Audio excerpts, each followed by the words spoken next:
ಹಿರಿಯೂರು ಕ್ಷೇತ್ರಕ್ಕೆ ಸಂಬಂಧಪಟ್ಟಾಗೆ ಪಕ್ಷದ ಮುಖಂಡರುಗಳ ಸಭೆ ಕರೆದಿದ್ದೇನೆ. ಹಿರಿಯೂರಿನ ವಿಧಾನಸಭಾ ಚುನಾವಣೆ ಅಕಾಲಿಕವಾಗಿ ಏನು ಸುಧಾಕರ್ ಅವರ ಮರಣದ ಹಿನ್ನೆಲೆಯಲ್ಲಿ ಯಾವಾಗ ಬೇಕಾದರೂ ಚುನಾವಣೆ ಬರ್ಬೋದು. ಆ ದೃಷ್ಟಿಯಿಂದ ಇವತ್ತು ಎಲ್ಲ ನಮ್ಮ ಮುಖಂಡರುಗಳ ಅಭಿಪ್ರಾಯ ಪಡೆಯತಕ್ಕಂಥದ್ದು ಆ ಒಂದು ಹಿನ್ನೆಲೆಯಲ್ಲಿ ಕರೆದಿದ್ದೇನೆ. ಇದು ಒಂದು ಭಾಗ ಹಿರಿಯೂರಿನ ವಿಷಯ. ಆದರೆ ಒಂದು ನಮ್ಮ ಮಾಧ್ಯಮದ ಮಿತ್ರರಲ್ಲಿ ಒಂದು ಮನವಿ ನಾನು ಮಾಡ್ತಕ್ಕಂಥದ್ದು, ಮೊನ್ನೆ ನಡೆದಂಥ ವಿಧಾನ ಪರಿಷತ್ತಿನ ಚುನಾವಣೆ, ನಾನು ಚುನಾವಣೆ ಗೆಲ್ತೀನಿ ಅಂತ ಅಭ್ಯರ್ಥಿ ಹಾಕಿದ್ದಲ್ಲ. ಇದು ಮುಂದಿನ ದಿನಗಳು ಯಾವ ರೀತಿ ಆಗ್ಬೋದು ಅಂತ ಪರೀಕ್ಷೆ ಮಾಡಲಿಕ್ಕೆ ಹಾಕಿದಂಥದ್ದು. ಅದು ನನ್ನ ಪಕ್ಷ ಯಾವ ರೀತಿಯಲ್ಲಿ ಈಗಿರ್ತಕ್ಕಂಥ ಪರಿಸ್ಥಿತಿನಲ್ಲಿ ಒಂದು ಧೈರ್ಯವಾದಂಥ ನಿರ್ಣಯಗಳನ್ನು ಮಾಡ್ತಾರೆ ಅಂತಕ್ಕಂಥದ್ದನ್ನು ಪರೀಕ್ಷೆ ಮಾಡಬೇಕು ಅಂತಲೇ ಅಭ್ಯರ್ಥಿ ಹಾಕಿದ್ದೆ. 2 ಸಭೆ ಮಾಡಿದ್ದೆ. ಎಲ್ಲ ಶಾಸಕರುಗಳು ಸಭೆಯಲ್ಲಿ ಇಲ್ಲ ಅಭ್ಯರ್ಥಿ ಹಾಕಲೇಬೇಕು ಅಂತಕ್ಕಂಥದ್ದು ಹಠ ಮಾಡಿದಂಥದ್ದು. ಅವರ ಎಲ್ಲರ ಅಭಿಪ್ರಾಯದ ಮೇರೆಗೆ ಹಾಕಿದ್ದೆ. ಈಗ ನೆನ್ನೆನೂ ಸಭೆ ಕರೆದಿದ್ದೆ. 17 ಶಾಸಕರು ನೆನ್ನೆ ಸಭೆಯಲ್ಲಿ ಭಾಗವಹಿಸಿದರು, ಎಕ್ಸೆಪ್ಟ್ ಜಿ ಟಿ ದೇವೇಗೌಡರು. ಎಲ್ಲರೂ ಸಹ ಅವರವ್ರದ್ದೇ ಆದಂಥ ಇದನ್ನು ಏನು ಕೊಟ್ಟಿದ್ದಾರೆ. ಒಂದು ನಾನು ವಿಶೇಷವಾಗಿ ಮನವಿ ಮಾಡೋದು, ಈ ಒಂದು ವಿಧಾನ ಪರಿಷತ್ತಿನ ಚುನಾವಣೆಯಿಂದ BJP ಮತ್ತು JDSನ ಮೈತ್ರಿ ಎಲ್ಲ ಒಂದು ಕಡೆ ಬಿರುಕು ಬಿಡ್ಬೋದು ಅಂತಕ್ಕಂಥ ಒಂದು ವಿಶ್ಲೇಷಣೆಗಳೇನಿದೆ, ಆ ಒಂದು ವಿಶ್ಲೇಷಣೆಗಳಿಗೆ ನಾನು ಹೇಳ್ತಕ್ಕಂಥದ್ದು, ಯಾವುದೇ ಕಾರಣಕ್ಕೂ BJP ಮತ್ತು JDSನ ಮೈತ್ರಿನಲ್ಲಿ ಯಾವುದೇ ರೀತಿಯ ಬಿರುಕನ್ನು ಯಾರೂ ತರಲಿಕ್ಕೆ ಸಾಧ್ಯ ಇಲ್ಲ. ಅದನ್ನು ಭಾಳ ಸ್ಪಷ್ಟವಾಗಿ ನಾನು ಹೇಳ್ತೀನಿ. ಈಗ ನಾನು ಅಭ್ಯರ್ಥಿ ನಿಲ್ಲಿಸಬೇಕಾದ್ರೂ BJPಯ ಹೆಚ್ಚುವರಿ ಮತಗಳ ಬಗ್ಗೆ ವಿಜೇಂದ್ರ ಅವ್ರಿಗೂ ಮಾತಾಡಿದ್ದೇನೆ, ಅಲ್ಲಿಂದ ಅಶೋಕ್ ಅವ್ರಿಗೂ ಮಾತಾಡಿದ್ದೆ, BJPಯ ರಾಷ್ಟ್ರೀಯ ಅಧ್ಯಕ್ಷರ ಜೊತೆನೂ ಮಾತಾಡಿದ್ದೆ. ಅವರೆಲ್ಲರೂ ಸಹಮತವೂ ಇತ್ತು. ಅದರಿಂದ ಇಲ್ಲಿ ಈಗೇನು ನಡೆದಿರ್ತಕ್ಕಂಥ ಘಟನೆ ಇದೆ,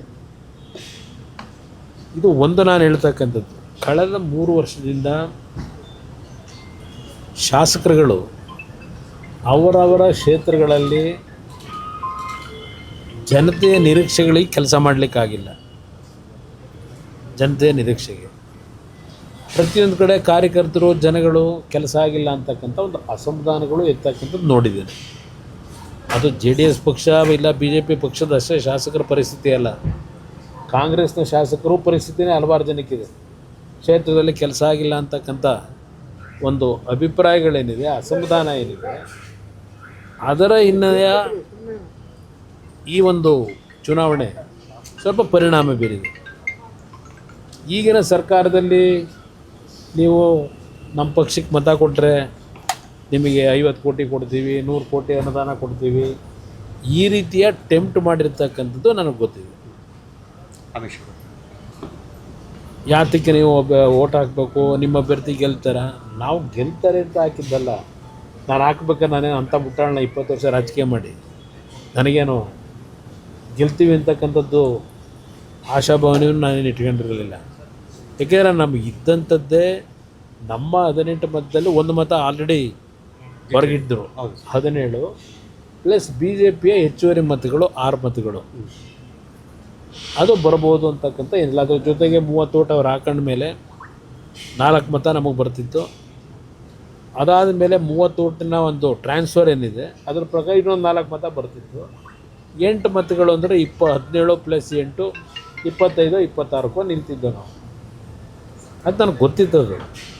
ಆದರೆ ಈಗಿನ ಒಂದು ಸಮಯದಲ್ಲಿ ಶಾಸಕರುಗಳು ಎಷ್ಟು ಗಟ್ಟಿಯ ನಿರ್ಧಾರಗಳನ್ನು ಮಾಡ್ತಾರೆ, ಅಭಿವೃದ್ಧಿಗಳಾಗಿಲ್ಲ ಅಂತಕ್ಕಂಥ ಹಿನ್ನೆಲೆಯಲ್ಲಿ ಈಗಿನ ಸರ್ಕಾರಗಳ ಒಂದು ಆಮಿಷಗಳೇನಿದೆ, ಕ್ಷೇತ್ರದಲ್ಲಿ ಜನತೆಯ ಒಂದು ವಿಶ್ವಾಸ ಗಳಿಸ್ಕೊಳ್ಳಲಿಕ್ಕೆ, ಏಕೆಂದರೆ ಇನ್ನು 2 ವರ್ಷಕ್ಕೆ ಚುನಾವಣೆ, ಆ ಹಿನ್ನೆಲೆಯಲ್ಲಿ ಬಹುಶಃ ಕೆಲವರು ಶಾಸಕರುಗಳು 50 ಕೋಟಿನೋ 100 ಕೋಟಿನೋ ಅನುದಾನ ಸಿಗುತ್ತೆ ಅಂತ ಹೇಳಿ ಪಾಪ ಸ್ವಲ್ಪ ಚಂಚಲ ಮನಸ್ಸು ಆಗಿರ್ಬೋದು. ಆದರೆ ಇದು B J P J D ಎಸ್ಗೆ ಮೈತ್ರಿಗೆ ಧಕ್ಕೆ ಬರ್ತದೆ ಅಂತಕ್ಕಂಥ ಒಂದು ವಾತಾವರಣ ಕ್ರಿಯೇಟ್ ಏನಾಗ್ತಿದೆ. ಯಾಕೆಂದರೆ ಅದು ಕಾಂಗ್ರೆಸ್ನವ್ರಿಗೆ ಬೇಕಿದೆ. ಇದು B J P J D ಎಸ್ನ ಬಿರುಕನ್ನು ಉಂಟು ಮಾಡಬೇಕು ಅಂತಕ್ಕಂಥದ್ದು ಕಾಂಗ್ರೆಸ್ನವ್ರಿಗೆ ಬೇಕಾಗಿರ್ತಕ್ಕಂಥದ್ದು. ಅದಿಲ್ಲದೆ ಇದ್ದರೆ ಅವ್ರು ಮುಂದೆ ಏನಾಗ್ತಾರೆ ಅಂತ ಗೊತ್ತು. ಈ ಚುನಾವಣೆ ಮುಂದಿನ ಸಾರ್ವತ್ರಿಕ ಚುನಾವಣೆ ಮೇಲೆ ಯಾವುದೇ ರೀತಿ ಪರಿಣಾಮ ಬೀರಲ್ಲ.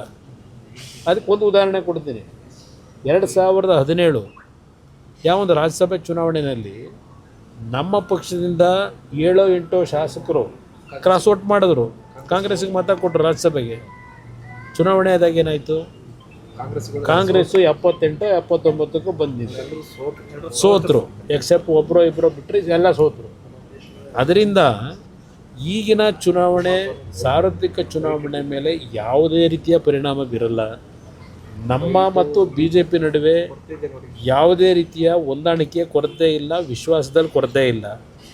ಇವತ್ತು ಬಿ ಜೆ ಪಿ ಪಕ್ಷದಿಂದ ಯಾವೊಂದು ಏನಾಗಿದೆ ಅಂತಕ್ಕಂಥ ಒಂದು ಮಾಹಿತಿ ಕೊಡಬೇಕು ಅಂತ 3 ಜನರ ಒಂದು ಸದಸ್ಯರ ತಂಡ ಏನು ಮಾಡಿದ್ದಾರೆ, ಸಿ ಟಿ ರವಿಯವರ ನಾಯಕತ್ವದಲ್ಲಿ ಅವ್ರಿಗೇನು ಜವಾಬ್ದಾರಿ ಕೊಟ್ಟಿದ್ದಾರೆ. ನಾನು ಸಹ ದೆಹಲಿಗೆ ಹೋದಾಗ ಬಿ ಜೆ ಪಿಯ ರಾಷ್ಟ್ರೀಯ ಅಧ್ಯಕ್ಷನ ಭೇಟಿ ಮಾಡಿ ಯಾವೊಂದು ಹಿನ್ನೆಲೆ ಒಳಗೆ ಇವೆಲ್ಲ ಡೆವಲಪ್ಮೆಂಟ್ ಇದೆ, ಇದು ಎಲ್ಲದರ ಮಾಹಿತಿಗಳನ್ನು ಅವರಿಗೆ ಕೊಡ್ತಕ್ಕಂಥದ್ದು ನಾನು ನಿರ್ಧಾರ ಮಾಡಿದ್ದೇನೆ. ನೆನ್ನೆ ಶಾಸಕರುಗಳು ಅಂತಿಮವಾದ ನಿರ್ಣಯ ನನಗೆ ಮಾಡತಕ್ಕಂಥ ಒಂದು ಜವಾಬ್ದಾರಿ ಕೊಟ್ಟಿದ್ದಾರೆ 17 ಜನ. ಅದರಿಂದ ಇದನ್ನು ಮುಂದಕ್ಕಿನ್ನೂ ಎಳ್ಕೊಂಡು ಹೋಗೋದು ಅವಶ್ಯಕತೆ ಇಲ್ಲ. ನನ್ನ ಗುರಿ ಇರತಕ್ಕಂಥದ್ದು 2028 ಈ ರಾಜ್ಯದಲ್ಲಿ ನಿಜವಾದ ಜನಪರವಾದಂಥ ಜನತೆಯ ನಿರೀಕ್ಷೆಗಳಿಗೆ ಕೆಲಸ ಮಾಡ್ತಕ್ಕಂಥ ಸರ್ಕಾರ ತರಬೇಕಂತಕ್ಕಂಥದ್ದು ನನ್ನ ಜವಾಬ್ದಾರಿ ಇದೆ. ಆ ಜವಾಬ್ದಾರಿಯನ್ನು ನಿರ್ವಹಣೆ ಮಾಡ್ತಕ್ಕಂಥದ್ದಕ್ಕೆ ನನ್ನಲ್ಲಿ ಯಾವುದೇ ಆತಂಕ ಇಲ್ಲದೆ ಕೆಲಸ ಮಾಡ್ತಕ್ಕಂಥದ್ದು ನಾನು ಈಗಾಗಲೇ ಗುರಿ ಇಟ್ಟಿದ್ದೇನೆ.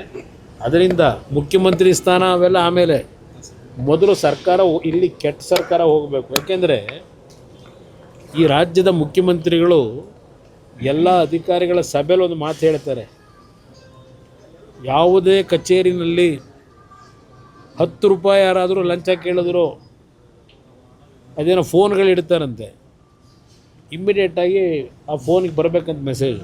ಅದು ಎಲ್ಲಿ ಫೋನ್ ಇಡ್ತಾರೋ ಗೊತ್ತಿಲ್ಲ.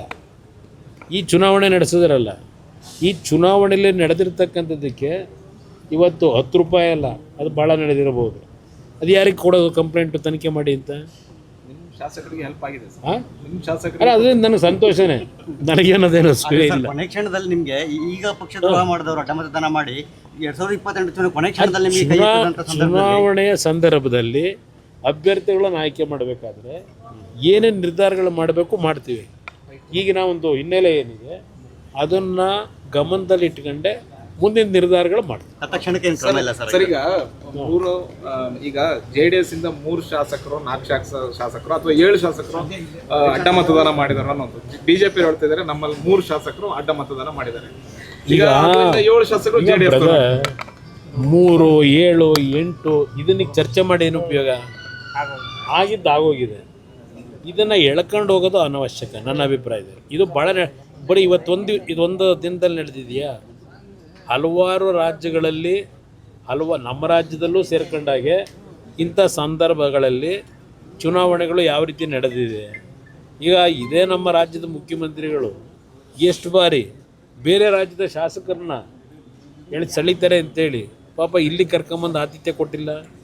ಈಗ ಮೊನ್ನೆನೋ ನಡೀತಲ್ವಾ, ಮಧ್ಯಪ್ರದೇಶದಿಂದ ಪಾಪ ಇಲ್ಲಿ ಕರ್ಕೊಂಬಂದು ಕೊನೆಗೆ ಅದೇನೋ ಅಭ್ಯರ್ಥಿ ನಾಮಿನೇಷನ್ನೇ ತಿರಸ್ಕಾರ ಆಗಿ ಕೈಲಿ ವಾಪಸ್ ಹೋದರು. ಅದು ಈ ರೀತಿಯ ಘಟನೆಗಳು ಇಂಥ ಚುನಾವಣೆಯಲ್ಲಿ ಸರ್ವೇ ಸಾಮಾನ್ಯ. ಅದರಿಂದ ಇದೇನು ಹೊಸದಲ್ಲ. ಅದರಿಂದ ಈ ವಿಷಯವನ್ನು ನಾವು ಇದನ್ನು ಎಳೆಯತಕ್ಕಂಥ ಪ್ರಶ್ನೆ ಇಲ್ಲ. ಇದು ಇಲ್ಲಿಗೆ ಕ್ಲೋಸ್ ಮಾಡೋಣ, ಮುಂದೇನು ಮಾಡಬೇಕು ಅನ್ನೋದು ಯೋಚನೆ ಮಾಡಿ. ಸರ್, ಈಗ ಅಡ್ಡ ಮತದಾನ ಮಾಡಿರೋ ಶಾಸಕರು ಹೋಗೋದಾದರೆ ಹೋಗಲಿ ಅನ್ನುವಂಥ ಬೇಸರವನ್ನು ನಾನು ನೆನ್ನೆ ಶಾಸಕರುಗಳಿಗೆ ಒಂದು ಮಾನಸಿಕವಾಗಿ ನೀವು ದೃಢವಾಗಿ ನಿಲ್ತಕ್ಕಂಥದ್ದಕ್ಕೆ JDSನಲ್ಲಿದ್ದರೆ ನಮಗೆ ಮುಂದಿನ ಭವಿಷ್ಯಕ್ಕೆ ತೊಂದರೆ ಅಂತಕ್ಕಂಥದ್ದು ಏನಾದರೂ ನಿಮ್ಮ ಮನಸ್ಸಿನಲ್ಲಿದ್ದರೆ ದಯವಿಟ್ಟು ನಾನು ನಿಮ್ಮ ಭವಿಷ್ಯಕ್ಕೆ ನಾನು ತೊಂದರೆ ಕೊಡಲ್ಲ. ಮುಂದಿನ ಭವಿಷ್ಯಕ್ಕೆ ಧೈರ್ಯವಾಗಿ ನನಗೆ ಹೇಳ್ಬಿಟ್ಟೆ ಹೋಗಿ ಅಂತ ಹೇಳಿದ್ವಿ. ಹೋಗೋದಿದ್ದರೆ ಧೈರ್ಯವಾಗಿ ಹೋಗಿ, ಆದರೆ ಹಿಂದೊಂದು ಮುಂದೊಂದು ಮಾಡಬೇಡಿ ಅನ್ನೋದನ್ನು ನೇರವಾಗಿ ಹೇಳಿದೆ, ಹೋಗಿ ಅಂತ ಹೇಳಿಲ್ಲ. ನಮ್ಮ ಪಕ್ಷದಲ್ಲಿ ನಿಮ್ಮ ಮುಂದಿನ ರಾಜಕೀಯದ ಬೆಳವಣಿಗೆಯಲ್ಲಿ ಭವಿಷ್ಯ ಇಲ್ಲ ಇಲ್ಲಿ ಅಂತಕ್ಕಂಥದ್ದು ನಿಮ್ಮ ಮನಸ್ಸಿನಲ್ಲಿದ್ದರೆ ನಾನು ನೇರವಾಗಿ ಹೇಳಿ ಹೋಗ್ತಕ್ಕಂಥ ನಿರ್ಧಾರ ಮಾಡಿ ನಾನು ಸಂಪೂರ್ಣವಾಗಿ ಸಂತೋಷವಾಗಿ ಕಳಿಸ್ಕೊಡ್ಲಿಕ್ಕೆ ತಯಾರಾಗಿದ್ದೀನಿ ಅಂತ ಹೇಳಿದ್ದೀನಿ. ಸರ್, ಈಗ ಬಿಡದಿ ಟೌನ್ಶಿಪ್ ವಿಚಾರವಾಗಿ ಹೋರಾಟ ಅದು ರೈತರುಗಳ ಹೋರಾಟ ಏನಿದೆ ಅದಕ್ಕೆ ನಮ್ಮ ಸಂಪೂರ್ಣವಾದ ಜವಾಬ್ದಾರಿ ಇದೆ. ನಾನು ಇನ್ನೊಂದು 2 ದಿನ ಕಳೆದಿದೆ. ಈ ಏನು ಮೊನ್ನೆ MLC ಚುನಾವಣೆ ವಿಷಯದಲ್ಲಿ ಈಗ ಜಾಸ್ತಿ ಅದೇ ಪ್ರಚಾರ ಇದೆ, ಅದು ನೀವು ಮುಗಿಸ್ಕೊಳ್ಳಿ, ನಿಮ್ಮನ್ನು ಕರೀತೀನಿ. ನಾನು ನನ್ನ ಕೂಸು ಅಂತ ಹೇಳಿದ್ದಾರೆ, ಇದು ಕುಮಾರಸ್ವಾಮಿಯವರ ಕನಸಿನ ಕೂಸು ಅಂತ ಹೇಳಿದ್ದಾರೆ. ಅದನ್ನು ನಾವು ನನಸು ಮಾಡಲಿಕ್ಕೆ ಹೊರಟಿದ್ದೇವೆ ಅಂತ ಹೇಳಿದ್ದಾರೆ. ವಿಧಾನಸಭೆಯ ಕಲಾಪದಲ್ಲಿ 2007 ಜುಲೈ 30, 31 ಮತ್ತು 1ನೇ ತಾರೀಕು 3 ದಿನ ಏನೇನು ಚರ್ಚೆ ಆಗಿದೆ. 2007 ಅಲ್ಲಲ್ಲ, 1 ನಿಮಿಷ ಇರು. 2000 ಇನ್ನೊಂದು ಸಲ ಹೇಳ್ಬಿಡ್ತೀನಿ, ಕರಿತೀನಿ ನಿಮ್ಮನ್ನೆಲ್ಲ. 2007 ಜುಲೈ 30, 31, 1ನೇ ತಾರೀಕು ಈ 3 ದಿನ ಚರ್ಚೆ ನಡೀತು ವಿಧಾನಸಭೆ ಕಲಾಪದಲ್ಲಿ. ನಾನು ಅವತ್ತು ಮುಖ್ಯಮಂತ್ರಿ ಇದ್ದಾಗ ಇದೇ ಸಿದ್ದರಾಮಯ್ಯನವರು, ಮಲ್ಲಿಕಾರ್ಜುನ್ ಖರ್ಗೆ ಅವರು, ಇಲ್ಲಿಂದ ಶಿವಕುಮಾರ್ ಅವರು, ಅಲ್ಲಿಂದ ಧರ್ಮಸಿಂಗ್ ಅವರು, ಶ್ರೀರಾಮ್ ರೆಡ್ಡಿ ಅವರು, ಮಾಧುಸ್ವಾಮಿ ಅವರು, ಇವರು ಎಲ್ಲರೂ ಆ ಒಂದು ಸದನದ ಕಲಾಪದಲ್ಲಿ ಭಾಗಿಗಳಾಗಿ ಏನೇನು ಮಾತನಾಡಿದ್ದಾರೆ ಅದಕ್ಕೆ ನಾನೇನು ಉತ್ತರ ಕೊಟ್ಟಿದ್ದೇನೆ.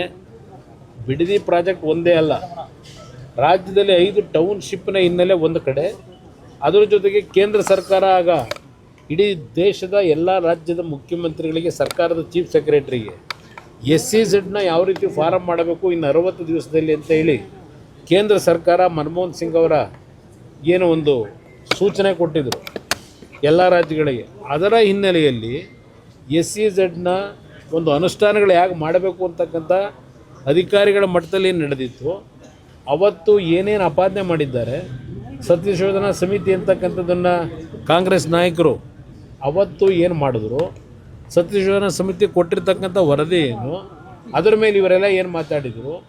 ನಾನು ಬಿಡದಿ ಪ್ರಾಜೆಕ್ಟಿನ ವಿಷಯದಲ್ಲಿ ಏನು ಹೇಳಿದ್ದೇನೆ, ವಿಧಾನಸಭೆಯ ಕಲಾಪದಲ್ಲಿ ದಾಖಲಾತಿ ಇದೆ, ನಾನು ಅವತ್ತು ಏನು ಹೇಳಿದ್ದೀನಿ ಅಂತ. ನನ್ನನ್ನು ಬೆಳೆಸಿರ್ತಕ್ಕಂಥ ಆ ಪುಣ್ಯಾತ್ಮ ತಂದೆ ತಾಯಿಂದರ ಮನಸ್ಸಿಗೆ ನೋವು ಕೊಟ್ಟು ಅದನ್ನು ಮುಂದುವರಿಸ್ತಕ್ಕಂಥ ಪ್ರಶ್ನೆ ಇಲ್ಲ. ರೈತರ 1 ಇಂಚು ಫಲವತ್ತಾದಂಥ ಭೂಮಿಯನ್ನು 1 ಇಂಚು ಸಹ ಅಕ್ವೈರ್ ಮಾಡ್ತಕ್ಕಂಥ ಪ್ರಶ್ನೆ ಇಲ್ಲ ಯಾವುದೇ ಭಾಗದಲ್ಲಿ. ಇದನ್ನು ವಿಧಾನಸಭೆ ಕಲಾಪದಲ್ಲೇ ಹೇಳಿದ್ದೇನೆ. ನಂತರದ ದಿನಗಳಲ್ಲಿ ಏನೇನಾಗಿದೆ ಪಾಪ ಈ ರಾಜ್ಯದ ಮುಖ್ಯಮಂತ್ರಿಗಳು ಮೊನ್ನೆ ಎಲ್ಲ ಮಾಧ್ಯಮಗಳು ಕೊಟ್ಟರು, ಡೇಟ್ ವೈಸ್ ಕೊಟ್ಟಿದ್ದಾರೆ, ಯಾವ್ಯಾವ ಡೇಟಲ್ಲಿ ಯಾವ ವರ್ಷದಲ್ಲಿ ಯಾರು ಮುಖ್ಯಮಂತ್ರಿ ಇದ್ದಾಗ ಈ ಬಿಡದಿ ಪ್ರಾಜೆಕ್ಟಿನ ಬಗ್ಗೆ ಏನೇನಾಗಿದೆ. ಮೊನ್ನೆ ಒಂದು ದಾಖಲಾತಿ ರಿಲೀಸ್ ಮಾಡಿದ್ರಲ್ಲ, ಇದರ ಬಗ್ಗೆ ವಿವರವಾಗಿ ನಾಡಿದ್ದು ನಿಮ್ಮನ್ನೆಲ್ಲ ಕರೆದು ಸಂಪೂರ್ಣವಾಗಿ ವಿಧಾನಸಭೆ ಕಲಾಪದಲ್ಲಿ ನಡೆದಂಥ ವಿಷಯಗಳನ್ನು ನಿಮಗೆ ಕೊಡ್ತೀನಿ. ಈಗ ರೈತರು ಚೆಕ್ ಇಸ್ಕೊಂತ ಇದ್ದಾರೆ ಸರ್, ಹೋಗಿ ಯಾರೋ 2-4 ಜನ ತಗೊಳ್ಳೋದನ್ನೇ ದೊಡ್ಡದು, ಏನು ದೊಡ್ಡ ಪ್ರಚಾರ ಮಾಡ್ಕೊಂಡು ತೋರಿಸ್ತಾವ್ರಲ್ಲ. ಅಲ್ಲಿ 580 ಎಕರೆನೋ ಏನೋ ಅಕ್ವೈರ್ ಮಾಡ್ಕೊಳ್ಳೋದಕ್ಕೆ ಮೊದಲನೇ ಹಂತದ ನೋಟಿಫಿಕೇಷನ್ ಇಶ್ಯೂ ಮಾಡೋರಲ್ಲ, ಬರೀ ನೆನ್ನೆ 7 ಜನಕ್ಕೆ ಯಾಕೆ ಕೊಟ್ಟರು ಚೆಕ್ನ? ಅದು ಶಾಸಕನ ಕಳಿಸಿ ಎಲ್ಲಾದರೂ ಚೆಕ್ ಕೊಡೋದು ಉಂಟಾ? ಈ ಥರ ಯಾವುದಾದ್ರು ಈ ಥರ ಕೊಟ್ಟಿರ್ತಕ್ಕಂಥದ್ದು ಹಿಂದೆ ಭೂಸ್ವಾಧೀನ ಆದಾಗ ಶಾಸಕರುಗಳ ಅಧ್ಯಕ್ಷತೆಯಲ್ಲಿ ಅದೆಂಥದ್ದು ದೊಡ್ಡ ಇದಿಟ್ಕೊಂಡು ಕೊಟ್ಟಿರೋದು. ಇವತ್ತು ಫೋಟೋ ನೋಡಿದೆ, ಶಾಸಕರುಗಳು ಚೆಕ್ ಕೊಡ್ತಕ್ಕಂಥ ಒಂದು ವ್ಯವಸ್ಥೆ ಹೊಸದಾಗಿ ಏನು ಶುರು ಮಾಡಿದ್ದೀರಿ? ಏನು ಶಾಸಕ ತಗೊಂಬಂದು ಮನೆಯಿಂದ ಕೊಡ್ತಾವ್ರ? ಸರ್ಕಾರದ ಅಧಿಕಾರಿಗಳು ಯಾವ ರೈತರುಗಳು ಭೂಮಿ ಕೊಡಲಿಕ್ಕೆ ತಯಾರಾಗಿದ್ದಾರೆ ಅಲ್ಲಿ ಜಿಲ್ಲಾಧಿಕಾರಿ ಕಚೇರಿನಲ್ಲೋ ಇಲ್ಲ ಭೂಸ್ವಾಧೀನದ ಒಂದು ಅಧಿಕಾರಿ ಏನಿರ್ತಾನೆ ಅವನ ಕಡೆಯಿಂದ ಇವೆಲ್ಲ ಆಗಬೇಕು. ಈಗ ಶಾಸಕರನ್ನ ಕಳಿಸ್ಬಿಟ್ಟು 7 ಜನಕ್ಕೆ ಚೆಕ್ ಇಶ್ಯೂ ಮಾಡಿದ್ದೀವಿ ಅಂತ ಹೇಳಿದ್ದಾರೆ. ಅಲ್ಲಿರೋದು ಎಷ್ಟು ಜನ ಅಂದರೆ ಟೆಂಪ್ಟ್ ಮಾಡೋದು ಹೇಗೆ ಅನ್ನೋದಕ್ಕೆ 2 ಕೋಟಿ 30 ಲಕ್ಷ. ಈಗ 2 ಕೋಟಿ 30 ಲಕ್ಷ ನಾನು ರೈತರಿಗೆ ಹೇಳೋದು, ಯಾರು ತಗೊಂಡಿದ್ದೀರಿ ಚೆಕ್ನ, ಕಾಂಗ್ರೆಸ್ನವ್ರು ಇರಲಿ ಯಾರೇ ಇರಲಿ, ಆ 2 ಕೋಟಿ 30 ಲಕ್ಷ ಚೆಕ್ ತಗೊಂಡ್ರೆ ನಿಮಗೆ ದುಡ್ಡು ಖರ್ಚು ಮಾಡಿದ್ರೆ ಬ್ಯಾಂಕಲ್ಲೇ ಇಡ್ತಾರೆ ಅಂತ ಇಟ್ಕೊಳ್ಳಿ. ಆ 2 ಕೋಟಿ 30 ಲಕ್ಷನ 20 ವರ್ಷಕ್ಕೆ ಅವ್ರಿಗೆ ಎಷ್ಟು ದುಡ್ಡು ಸಿಗ್ಬೋದು? ಬಡ್ಡಿ ಬ್ಯಾಂಕಲ್ಲಿ ಇಟ್ಟರೆ ರಿಸರ್ವ್ ಇದನ್ನು FDಗಿಟ್ಟು ಒಂದು 40 ಲಕ್ಷ 50 ಲಕ್ಷ ಸಿಗ್ಬೋದು. ಅದೇ ಲ್ಯಾಂಡನ್ನು ಹಾಗೇ ನೀವು ಇಟ್ಕೊಂಡ್ರೆ, ಅದೇ ಲ್ಯಾಂಡನ್ನು ಹಾಗೇ ಇಟ್ಕೊಂಡ್ರೆ ಈಗ 2 ಕೋಟಿ 20 ಲಕ್ಷ 50 ಲಕ್ಷ ಏನು ಕೊಡ್ತೀವಿ ಅಂತಾರೆ, ಅದು 20 ಕೋಟಿ ಆಗುತ್ತೆ ಆ ಲ್ಯಾಂಡಿನ ವ್ಯಾಲ್ಯೂ. ಹಾಗೆ ಇಟ್ಕೊಂಡ್ರೆ ನೀವು ಆ ಜಮೀನ. ಅದರಿಂದ ನಾನು ರೈತರ ಭಾವನೆಗಳೇನಿದೆ, ಪಾಪ ಇವರೇ ಮುಖ್ಯಮಂತ್ರಿಗಳು ಸಿದ್ದರಾಮಯ್ಯನವರು ಇವರೆಲ್ಲ ಭಾಷಣ ಮಾಡವ್ರೆ, ಇವರೇ ಶಿವಕುಮಾರ್ ಅವರೇ ಮಾತಾಡೋರೆ. ಅವರ ಪಿತ್ರಾರ್ಜಿತ ಆಸ್ತಿಗಳು, ಅವರ ತಂದೆ ಮುತ್ತಾತಂದರು ಭೂಮಿ ಹೊತ್ತು ಆ ಭೂಮಿಯ ಬಗ್ಗೆ ಇರ್ತಕ್ಕಂಥ ವ್ಯಾಮೋಹ, ಇವತ್ತು ಅಂಥ ಕುಟುಂಬಗಳನ್ನು ಹೊರಗೆ ಹಾಕೋದು ಎಲ್ಲಾದರೂ ಉಂಟಾ ಭಾಷಣ? ಈಗ ಇವ್ರು ನೀವೇನಪ್ಪ ಮಾಡ್ತಾ ಇದ್ದೀರಿ? ನಿಮ್ಮೆಲ್ಲ ಏನೇನು ಮಾತಾಡಿದ್ದೀರಿ ಅದು ಈಗಲ್ಟನ್ ಒಂದು ಕಡೆ ಇರಲಿ. ಈಗೇನು ಮಾಡ್ಲಿಕ್ಕೆ ಹೊರಟಿದ್ದೀರಿ? ಅವತ್ತೇನು ಹೇಳಿದಿರಿ ವಿಧಾನಸಭೆ ಕಲಾಪದಲ್ಲಿ? ಸ್ವಲ್ಪ ತರಿಸ್ಕೊಂಡು ನೋಡಲಿ ಇವರೆಲ್ಲ.